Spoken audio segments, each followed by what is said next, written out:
In 1884, a widow who was fueled by the grief of losing her husband and infant daughter purchased a small, unfinished farmhouse on 45 acres of land in California.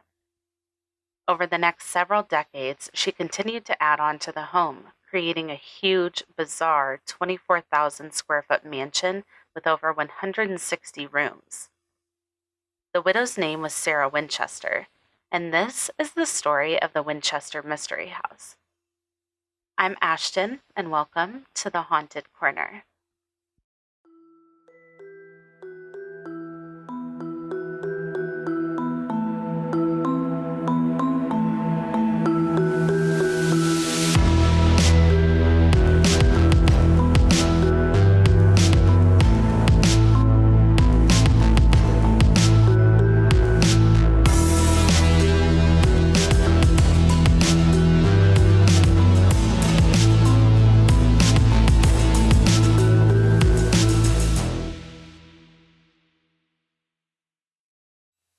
Hey everyone, welcome back to the Haunted Corner.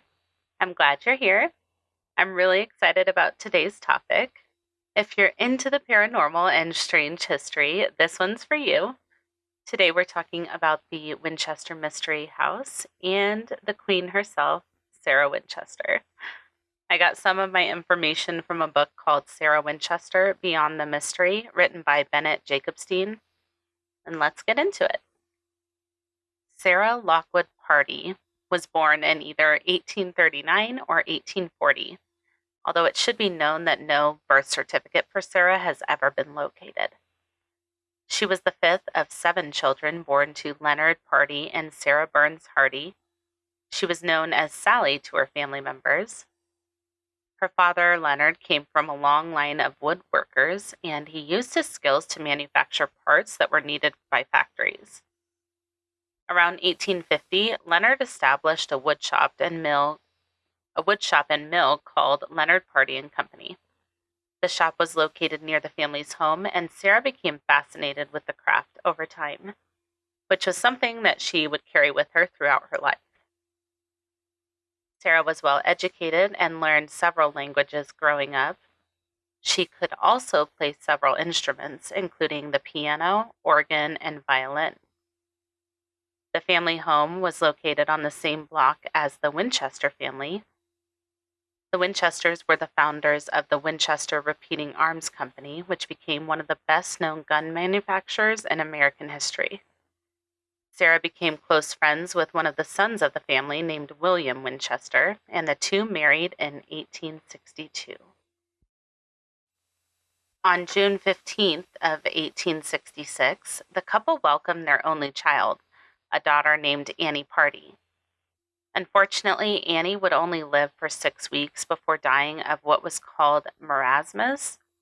She wasn't getting any nutrients from her food, which is what led to her death. She passed away on July 25th, 1866. During this time, William and Sarah lived with William's parents, where Sarah learned a lot about money management from William's father, Oliver Winchester.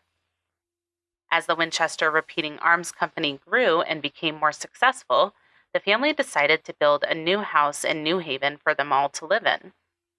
So they brought in a well-known architect named Henry Austin to design their new home. Because William and Oliver were busy with the company, Sarah became the main point of contact with the architect, and together they designed a 20,000 square foot mansion for the family to live in. And this only fueled Sarah's love for construction and architecture. While all of this was going on, William was struggling with symptoms of a disease that had plagued him for most of his adult life, tuberculosis. He would often become ill in the winter, and by the spring he would recover, suffering from breathing issues and eventually becoming really frail. In 1880, Oliver Winchester passed away, leaving William in charge of the company and everything to do with it. But William was struggling himself, and the stress of taking control of the company didn't help matters. William became really ill again during the winter of 1881, and this time he would not recover. He passed away at the age of 43 on March 7th, 1881. And when he passed away, William left 50% of the company and a $20 million inheritance to Sarah, making her one of the richest women alive overnight. But she was deeply grieving the loss of her husband and daughter, which no amount of money could fix. She continued to live in New Haven for a few years. However, her grief began to take a toll on her health. She was diagnosed with rheumatoid arthritis, and her doctor prescribed a change of scenery and climate to hopefully help improve her mood along with her health. The doctor also told her to take up a hobby to keep her busy and even suggested pursuing her former interest in architecture. So, Sarah took the advice of her doctor and packed her bags for the cross-country trek. And in 1885, she moved to California, inviting her three sisters to follow her, which they did. When she arrived in California, she purchased an unfinished farmhouse on 45 acres of land surrounded by fruit and nut orchards in rural San Jose, California. She immediately began planning to expand the farmhouse into something that could fit her sisters and their families if they chose to live with her when they came. And so Sarah set off, and she started adding onto the home. She constructed an elaborate mansion with a very strange setup. Sarah hired workers to bring her visions to life, and the mystery house was underway. And it would continue to be built for the next several decades. Eventually, the farmhouse was transformed into a 24,000 square foot, 7-story mansion with 160 rooms and a tower that reached 200 feet in the air. This thing is crazy. I'll include some pictures for you guys to check out on the blog post for today's episode. So head on over there. This thing, it looks like something you would see in a fever dream. I'm pretty sure I've seen that in my dreams. It's wild. But inside the house, it was decorated with redwood. However, Sarah didn't like the look of the wood, so she had it painted, which required over 20,000 gallons of paint. She really took the time to add decorative details to the interior, including importing fabrics, chandeliers, and other materials from other countries. The home has 2,000 doors, some of which lead nowhere, 10,000 windows, 47 fireplaces, 17 chimneys, 40 stairways, some of which just lead straight to a wall, 40 bedrooms, 2 ballrooms, 1 completed and 1 unfinished, 13 bathrooms, a wood-paneled Venetian-inspired dining room, 6 kitchens, 3 elevators, and 3 basements. In the grand ballroom, there were 2 stained glass windows that contain quotes from Shakespeare plays. One says, quote, "Wide unclasp the tables of their thoughts," end quote, while the other says, quote, "These same thoughts people this little world," end quote. Sarah was really well versed in Shakespeare. As she got older and her mobility was limited, the rheumatoid arthritis allowed her to only lift her legs a few inches off the ground, which made it really hard for her to climb the billions of stairs in the house. So many of the staircases were designed to only be 2 inches high, so that she could easily maneuver them.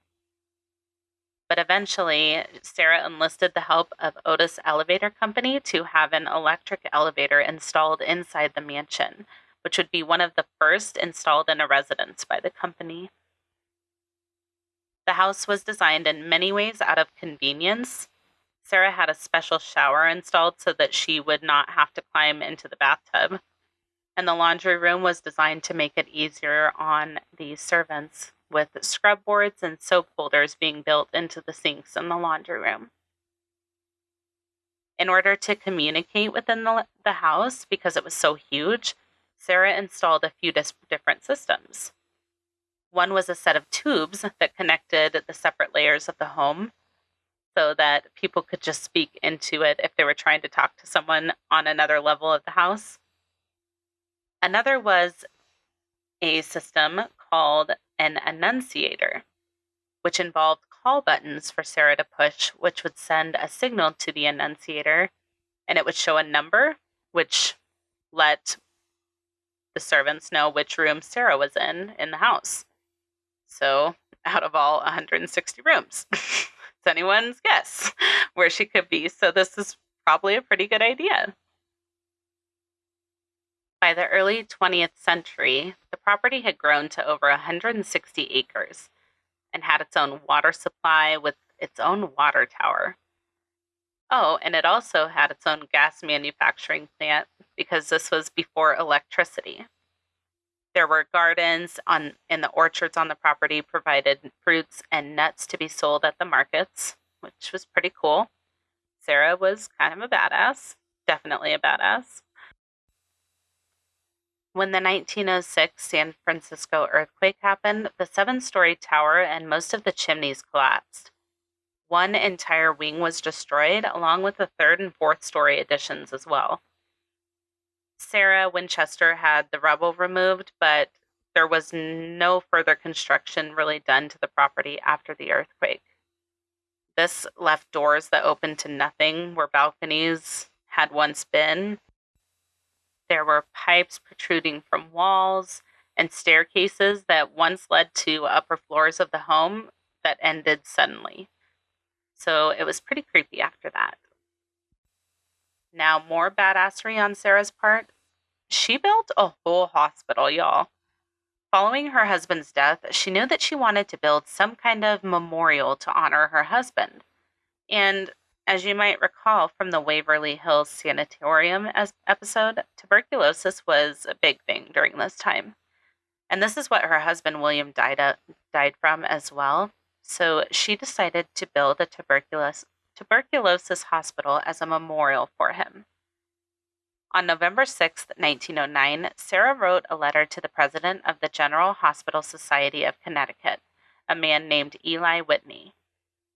In the letter, she described her purpose for wanting to build a tuberculosis hospital as a way to honor her husband. She called it, quote, in every way the best thing I could do, end quote. She also told Whitney that she wanted to donate $300,000 to the General Hospital Society of Connecticut, and this would be close to $10 million today. She claimed she would send the check as soon as she received and approved of a plan. Now, this plan was sent to Sarah to approve very quickly, and she sent the first check on December 1st of 1909. Sarah was a very generous woman, but as with many of her donations, she wanted to remain anonymous. She would go on to send another $300,000 to the General Hospital Society to go towards the construction, which began in 1911. By the time the hospital opened in 1918, Sarah had donated over $1.3 million towards the construction. But money was no object to her, and one of her main requests was that the hospital serve patients of all economic statuses. Sarah's physician was even quoted in the book as saying, quote, it is her desire that no hardship should come to the poorer class of patients because of their inability to meet the financial part of their obligation, end quote. So that's freaking awesome, right? The William Wirt Winchester Tuberculosis Annex of the New Haven Hospital was dedicated. It was made up of 4 buildings and built to serve 126 patients. And the purpose of the hospital would be quickly put to the test. World War I was happening, and the military was in desperate need of a hospital to treat soldiers returning from Europe with tuberculosis. So they requested to use the newly built hospital, but they needed Sarah's permission.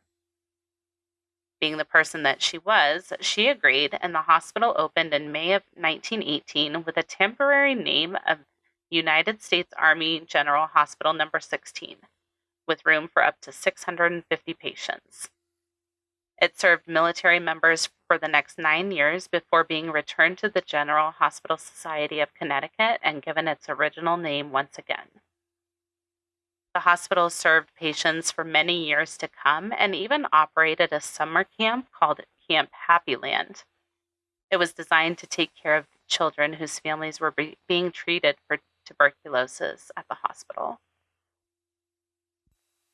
After the decline in tuberculosis, the hospital was sold to the U.S. Veterans Administration, and the William Wirt Winchester Fund was reassigned and consolidated into the Winchester Chest Clinic, which continues to serve patients to this day.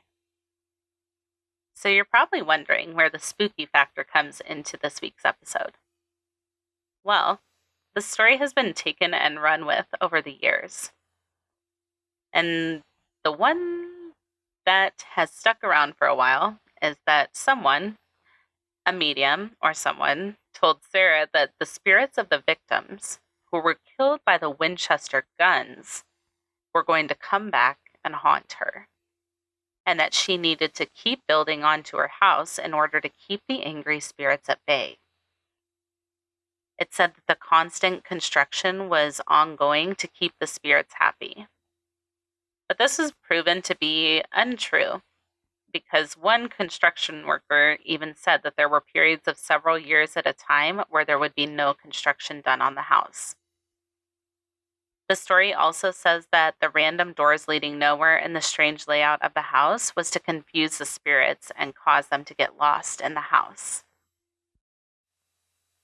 But really, it seemed like Sarah was just a free spirit who also liked to keep to herself and didn't go out a lot, causing people in the neighborhood to speculate and gossip.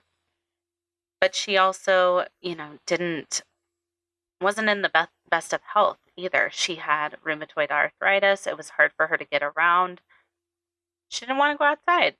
Girl after my own heart, Sarah also had a connection with the number 13, which is often associated with the occult. But Sarah claimed that this was a really lucky number for her, and it was used throughout the house. There were 13 bathrooms, 13 wall panels in a room, 13 windows, 13 coat hooks. I did see some confusing information about the number of bedrooms in the house. There was a report of 13 bedrooms. There was a report of 40. There was lots of rooms. Lots of them. In 2018, Helen Mirren starred in Winchester as Sarah Winchester herself. The story took the rumors about the hauntings in the farmhouse and ran with them, depicting a woman crazed by the ghosts of Winchester rifles. Now, filming for the movie took place at the actual Winchester Mystery House. There's, of course, many stories of hauntings in the house, but you'll have to visit the house to confirm that for yourself. After Sarah's death, the house was sold to real estate developer T.C. Barnett for over $135,000. In May of 1923, an entrepreneur named John Brown signed a 10-year lease on the property and had plans to turn the house into an amusement park with a roller coaster inside the house. Now, for some odd reason, this never came to fruition, and the house was opened in 1923 as a standalone tourist attraction and became known as the Winchester Mystery House. It was added to the National Register of Historic Places on August 7th of 1974 and is still open for tours to this day. So check it out. Sarah Winchester passed away on September 5th of 1922, but I'm sure she would be happy to see that the memorial she created for her husband is still being honored and respected over 100 years after her death. And that is the story of Sarah Winchester and the Winchester Mystery House. I just think she seemed cool. She just seemed like she was a cool woman. She's so quirky, and I really can't wait to go visit the house someday. Thanks for tuning in today. I hope you enjoyed the episode. The sources for today's episode will be listed in the show notes and also on the blog post for the episode at www.thehauntedcorner.com. Check out the other episodes of The Haunted Corner available now wherever you listen to your favorite podcasts, with new episodes dropping every Monday and Thursday. If you're enjoying the podcast and would like to share your support, head on over to Patreon. You'll have access to the exclusive Patreon-only episodes. There's a couple already up there with one more coming soon. So head on over there to subscribe so you're ready when that drops. You'll have early and ad-free access to episodes plus so much more. So visit patreon.com/The Haunted Corner to join now. Follow us on social media at The Haunted Corner on Instagram, Facebook, YouTube, and TikTok. If you're enjoying the podcast, please be sure to tell a friend and rate and review us wherever you listen. That is a big way to help spread the word. If you have a case suggestion or correction to share, please send it to thehauntedcorner@gmail.com or submit it through the website. Until next time, be kind and take care of yourselves, and we'll see you soon. Bye.